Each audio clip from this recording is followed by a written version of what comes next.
Halo pemirsa, apa kabar? Senang sekali saya Raden Madlias dapat kembali menemani Anda dalam sebuah program talkshow yang syarat informasi inspiratif untuk Anda dan juga keluarga. Inilah Bincang Sehati.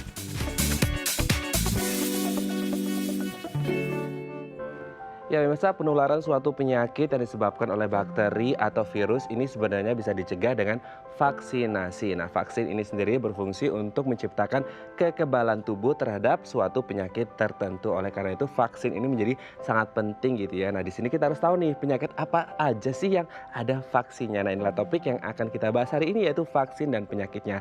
Kalau kita ngomong penyakit, berarti kan tubuh kita nggak sehat dan kuat gitu ya. Tapi kalau tubuh kita sehat dan kuat, pasti kita tidak akan terserang penyakit. Nah, gimana caranya supaya tubuh sehat dan kuat? Salah satunya dengan olahraga. Tapi di masa pandemi ini masih aman nggak ya untuk berolahraga?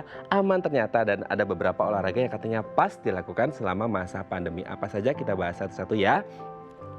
Kita lihat yang pertama, olahraga kardio. Mungkin Anda bisa berenang, mungkin Anda bisa lari atau sepedaan. Kalau takut sepedaan keluar rumah gitu ya, mungkin Anda bisa sepeda statis di rumah karena mungkin takut ada virus-virus yang berbahaya seperti itu ya. Nah, ini bisa dilakukan meskipun selama pandemi Anda tetap bisa berolahraga dan bisa sehat sehingga terbebas dari yang namanya penyakit-penyakit karena virus atau juga bakteri seperti itu ya. Kita lanjut setelah kardio, senam aerobik. Nah, ini biasanya ibu-ibu rumah tangga ini kalau sore-sore di kompleks perumahan, ini ada satu ruangan gitu yang digunakan oleh ibu-ibu untuk senam aerobik. Nah, ini juga bagus asalkan yang penting selama pandemi ini bisa jaga jarak gitu ya. Oke, kita lanjut ke yang selanjutnya. Nah, ini yoga, bisa latihan pernapasan, ketenangan gitu ya. Ini bisa dilakukan ketika kita melakukan olahraga yoga, dan ini sebenarnya baik gitu ya dilakukan selama pandemi karena yoga bisa dilakukan sendirian, nggak harus rame-rame gitu ya. Kita lanjut ke yang selanjutnya, menari. Nah, saya pikir ini bukan olahraga ya, ternyata menari pun bisa menjadi bagian dari olahraga, mungkin kayak balet gitu kali ya. Menari-menari yang intinya menggerakkan bagian tubuh kita supaya kita berkeringat, supaya kita lebih sehat seperti itu, dan ini bisa dilakukan selama pandemi dan insya Allah aman gitu ya. Oke, kita lanjut yang selanjutnya, push up. Nah, ini untuk kekuatan tangan gitu ya. Anda bisa melakukan push up, olahraga yang sangat simple sekali yang bisa Anda lakukan di masa pandemi ini. Tidak harus keluar rumah, tidak harus jauh-jauh, tidak harus mahal, tapi Anda bisa melakukannya sendiri di rumah dengan melakukan push up, dan Anda bisa sehat dan kuat sehingga terhindar dari penyakit. Oke, itu tadi 5 olahraga yang bisa Anda lakukan di pandemi ini, dan kita akan membahasnya sesaat lagi. Tetap bersama kami di Bincang Sehati.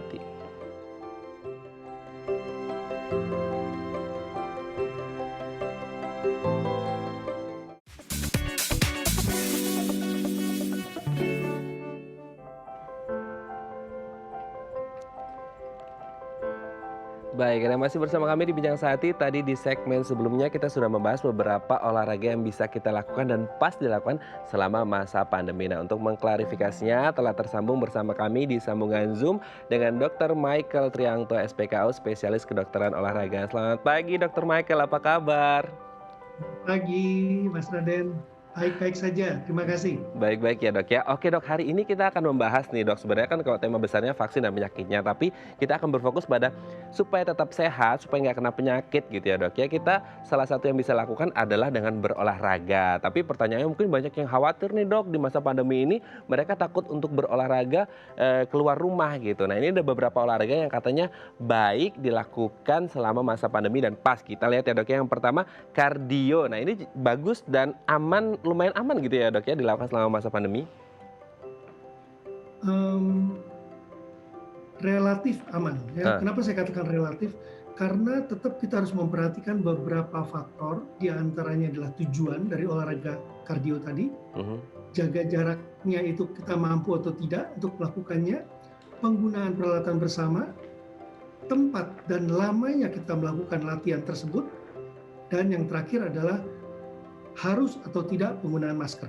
Hmm. Nah, kalau kita lihat tujuan dari olahraganya tadi, kardio untuk kesehatan, yang lain adalah untuk prestasi. Untuk kesehatan, pasti itu tujuannya untuk sehat. Dengan demikian, kita sudah bisa untuk memilih jaga jarak dan sebagainya. Sedangkan kalau kita prestasi, mau tidak mau, kita harus bertanding dengan orang lain. Kita berkompetisi dengan orang lain. Yang mau tidak mau, jaraknya menjadi lebih dekat. Sehingga kalau kita prestasi, risiko lebih besar. Namun, artinya kita harus lebih memperhatikan faktor protokol kesehatan tadi. Penggunaan peralatan bersama, kalau untuk kesehatan umumnya untuk sendiri, kita tidak terlalu masalah dengan itu. Namun kalau kita prestasi, katakanlah di eh, atlet-atlet saya, menggunakan loker bersama, Hmm. penggunaan ruang ganti bersama, hal ini dapat menjadi masalah Hmm. bila mana tidak terperhatikan. Hmm. Kemudian yang lain adalah lamanya berlatih. Aerobik biasa kita lakukan di luar, tapi bisa juga di dalam, bisa Hmm. juga dalam bentuk kelas. Ya, Hmm. itu makin lama kita berada dalam satu ruangan, apalagi tertutup, tentunya akan menambah risiko. Hmm. Apalagi kalau prestasi itu kita biasanya melampiaskan kita punya emosi, kita berteriak, ya. Nah, teriakan itu kita khawatirkan akan menghasilkan droplet. Hmm. Bagaimanapun juga kita harus menjaga protokol kesehatan tersebut sehingga bila mana tujuan prestasi itu cari tempat yang tidak akan mengganggu keselamatan orang lain. Hmm. Dan mungkin di tempat tertentu kita pakai masker atau setelah selesai kita pakai masker, setelah itu kita tidak usah. Tapi kalau di tujuan kesehatan jelas harus tetap pakai masker karena kita ingin menjaga kesehatan tubuh. Oke. Jelas Itu harus Mas. tetap pakai masker untuk protokol kesehatan gitu ya, Dok, ya. Oke, Ya, kita untuk yang lanjut. tujuan kesehatan ya. Iya, untuk kesehatan ya, Dok, ya. Oke, kita lanjut yang kedua, Dok, senam aerobik. Biasanya ini ibu-ibu rumah tangga ini juga masih tergolong aman atau tidak ini, Dok? Ya, senam aerobik pun ada yang dalam satu kelas, artinya dalam satu ruangan. Nah, aerobik itu tujuannya biasa untuk cari fun. Jadi seru dan kalau dilakukan bersama itu akan makin nyaman. Dengan demikian, menjaga protokol kesehatan dalam hal ini, jaga jaraknya dan penggunaan peralatan bersama ini yang harus menjadi perhatian kita. Mhm. Ya. Dan kalau bisa ruangan yang tertutup tadi dibuka sirkulasinya. Apakah menggunakan air purifier dan juga pembuka jendela itu akan sedikit paling tidak bisa mengurangi risiko kita. Tapi yang paling penting adalah bagaimana pada saat masuk ke dalam ruangan tadi semua orang diperiksa dan semua orang jujur. Mmm. Ada sakit, ada demam, ada batuk, ada anosmia, artinya tidak dapat mencium bau tertentu. Nah itu lebih baik jangan datang. Ya, jangan hanya mengejar, saya kan nggak berasa apa-apa, saya ini sehat. Nah, tiba-tiba uh, menularkan tanpa sadar gitu ya. Nah, itu akan menjadi bahaya untuk lingkungan dan teman-teman kita. Yang penting jaga jarak, kalau bisa, sirkulasinya terbuka gitu ya, Dok, ya, udaranya ya. Oke, kita Ya, lanjut dan pastinya nggak harus ngobrol-ngobrol bareng juga gitu ya, Dok, ya, olahraga gitu ya. Oke, kita lanjut ke yang ketiga, Dok, yoga. Nah, ini relatif aman nggak, Dok? Karena sebenarnya yoga bisa dilakukan sendiri gitu. yoga relatif aman, Mmm. apalagi kita melakukannya di rumah Mhm. dan tidak perlu pakai masker, ya karena sendiri kok di rumah kok. Namun kalau di dalam kelas tetap harus pakai masker. Dan yoga biasanya kita sudah berjarak satu dengan yang lain, Mmm. tidak berdekat-dekatan. Dan penggunaan peralatannya, yoga mat-nya juga sendiri ya, peralatannya sendiri, yoga brick-nya sendiri, itu jauh lebih aman. Namun begitu kita masuk ke ruang ganti ataupun ke katakanlah toilet ya, ke kamar kecilnya, nah itu hati-hati ya karena penggunaan handle bersama itu juga dapat uh, menjadi titik penularan daripada COVID. Mmm. Jadi setiap kali kita selesai harus cuci tangan dan membawa hand sanitizer. Nah, itu Gitu. tetap protokol kesehatan nomor satu gitu ya, Dok, ya. Oke, kita lanjut ke yang selanjutnya, Dok, menari. Nah, ini menari mungkin kayak balet atau seperti itu ya, Dok, ya. Nah, ini juga apakah aman juga dilakukan selama pandemi? Kalau kita ingat peristiwa pertama kali infeksi COVID COVID-19 itu terjadi di Indonesia itu pada saat event lomba menari. Hmm. Dengan demikian, yang harus diperhatikan adalah kemampuan jaga jarak bila mana kita menari berpasangan ya, Hmm. itu menjadi minimal sekali. Hmm. Relatif dekat, tidak akan lebih daripada 1 meter. Ya. Dengan demikian, kita harus yakin bahwa pasangan kita itu tidak merupakan OTG, tidak Hmm. sedang sakit. Ya. Nah, disinilah pentingnya. Pada saat masuk ke ruangan menari tadi, semua orang harus diukur suhunya. Hmm. Semua orang harus menjaga kebersihan tangannya. Hmm. Dan tadi yang saya katakan, harus jujur. Sebab kalau kita tidak jujur, kemungkinan kita akan membawa virus tadi ke dalam ruangan tadi. Dan bagi saya, masker di sini sangat penting. Oke. Karena kita tidak mampu menjaga jarak, masker menjadi sangat penting. Ya. Dan tidak ada olahraga menari itu ya yang kurang daripada 1 jam. Hmm. Kelas itu biasa 1 jam, Hmm. bahkan lebih. Dengan demikian, ruangan yang tertutup, waktu yang lama, kedekatan satu dengan yang lain, ini akan berpotensi untuk menularkan virus COVID bila mana salah satu dari mereka atau dua-duanya itu ada.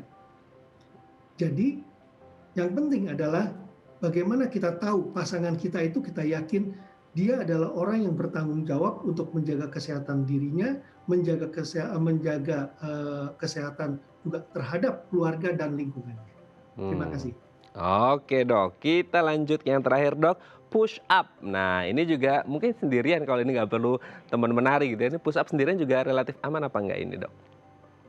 Benar, kalau push up relatif aman, Hmm. ya, dan tidak perlu pakai masker karena biasa dilakukan di dalam ruangan sendiri. Dan satu hal lagi adalah yang saya harus ingatkan bahwa tidak boleh terlalu berat. Hmm. Bila mana dilakukan terlalu berat, maka tujuannya beralih dari sehat menjadi prestasi. Hmm. Dari awalnya sekedar kekuatan otot saya saja untuk dipertahankan, muscle saya supaya tetap terjaga tone-nya, kemudian berpindah. Saya mampu melakukan 500 kali, saya mampu melakukan 100 kali. Itu berarti prestasi. Hmm. Nah, hal ini akan berpotensi menurunkan imunitas tubuh kita sehingga kita menjadi lebih mudah terinfeksi penyakit apapun juga, termasuk COVID-19. Oh Dengan berat, demikian, tetap harus hati-hati. Meskipun di dalam berat. ruangan sendiri, kita tidak perlu menjaga jarak karena hanya sendirian, kemudian tidak perlu menggunakan masker, namun kita pun dapat tetap membahayakan diri kita karena terlalu lelah. Pertanyaannya mau sehat atau prestasi gitu ya dok ya. Oke, terakhir Ya. mungkin dok, selain 5 olahraga yang tadi disebut, ada nggak sih dok olahraga-olahraga lain yang masih relatif aman dilakukan selama pandemi dok? Ya, tentunya olahraga yang kalau dari tadi kan kita bicara antara prestasi dengan kesehatan. Iya. Ada juga olahraga yang sifatnya rekreasi, Mhm. misalnya bermain bulu tangkis. Oh. Itu jelas kita masih bisa menjaga jarak, nggak ada yang deket-deketan begitu kecuali sedang latihan netting. Ya. Pasti jaga jarak, racket sendiri. Mhm. Nah, koknya itu, shuttlecocknya itu yang berpotensi untuk menularkan satu dengan yang lain.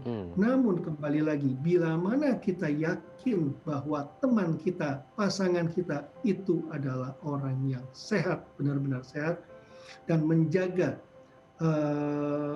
dirinya itu terhindar dari segala sesuatu yang memungkinkan dia menjadi sakit, itu kita cukup aman untuk melakukannya.